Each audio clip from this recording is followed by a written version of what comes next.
Hi guys, চলো আজকে আপনাদেরকে মারাঠি স্টাইলের খিচুড়ি বানানো কীরকম শেখাচ্ছি। দিচ্ছি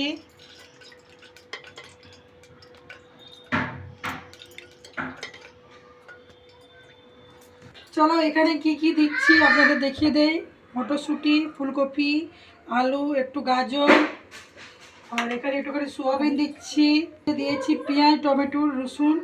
আরও অ্যাড করলে হবে, কিন্তু আমার কাছে এতটাই ছিল, তাই জন্য আমি এতটাই অ্যাড করলাম। আর এখানে চালটা চলো এখানে একটু তেজপাতা, একটু গোটা গরম মশলার মধ্যে খড়ি চাল, এলাচ আর শুকনো লঙ্কা, তেজপাতা দিয়ে দিলাম।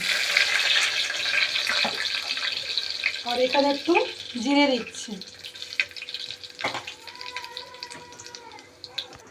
এখানে দিয়ে দিচ্ছি পেঁয়াজ কুচি।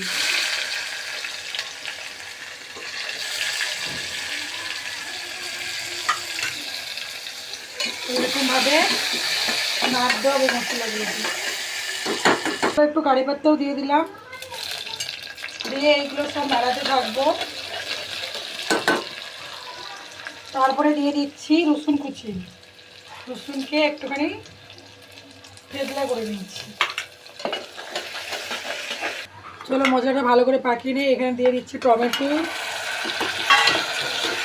আমি কুকারে বানাচ্ছি, তোমরা পারলে হাঁড়ির মধ্যেও বানাতে পারেন। কুকারে বানালে একটু ভালো হয়। পুরো ভালোভাবে কষিয়ে নেই। এখানে এবারে অ্যাড করব হলুদ গুঁড়ো। একটু হলুদ গুঁড়ো দিলাম, একটুখানি লঙ্কার গুঁড়ো দিলাম, বাচ্চা খাবে তো একটু কমই দিলাম। আর একটুখানি দিলাম জিরের গুঁড়ো, জিরে আর ধনে গুঁড়ো একটু দিলাম। দিয়ে মশলাটাকে আবার ভালো করে কষাতে থাকবে। এখানে একটু জল দিলাম, দিয়ে মশলাটাকে ভালোভাবে এইরকমই কষাতে থাকতে হবে। এই মশলাটা ওখানে অ্যাড করব। চলো এই মশলাটা একটু দিয়ে দেই। চলো এটা এবার মিক্স করে নিই। কালারটা দেখুন বন্ধুরা কেমন এসছে। এবারে সব মশলাগুলো এর মধ্যে দেব। চলো এবারে সব সবজিগুলো এবারে দিয়ে দিই, দিয়ে এরকম কষাতে থাকবে। এবারে সোয়াবিনগুলো দিয়ে দিলাম এর মধ্যে। কষানো হয়ে গেছে, এবারে চালগুলো দিয়ে দেবো। এবারে চাল দিয়ে ভালোভাবে এটাকে কষিয়ে নেব। চলো ভালোভাবে কষিয়ে নেই চালগুলো। কষিয়ে উপর থেকে নুনটা দিয়ে দিলাম পরিমাণ মতো। এবারে এইরকমই মিক্স করতে হবে আর কি। চলো এবারে জল দিয়ে দিচ্ছি এর মধ্যে।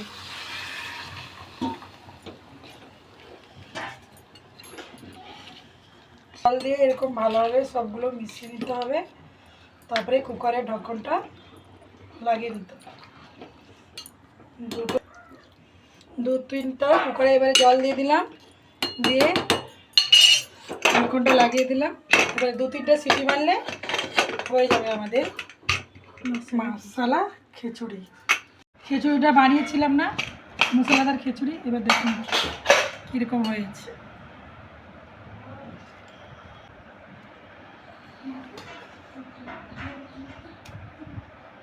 খাওয়ার জন্য একটু ডিম ভাজা করেছি, বড়া বানিয়েছি, আর একটু পেঁয়াজ কেটে নিয়েছি। আপনারাও বানিয়ে দেখুন, খেয়ে বলবেন কীরকম হয়েছে, আর কমেন্ট করে বলবেন কীরকম হয়েছে, আর লাইক কমেন্ট শেয়ার করে দেবেন।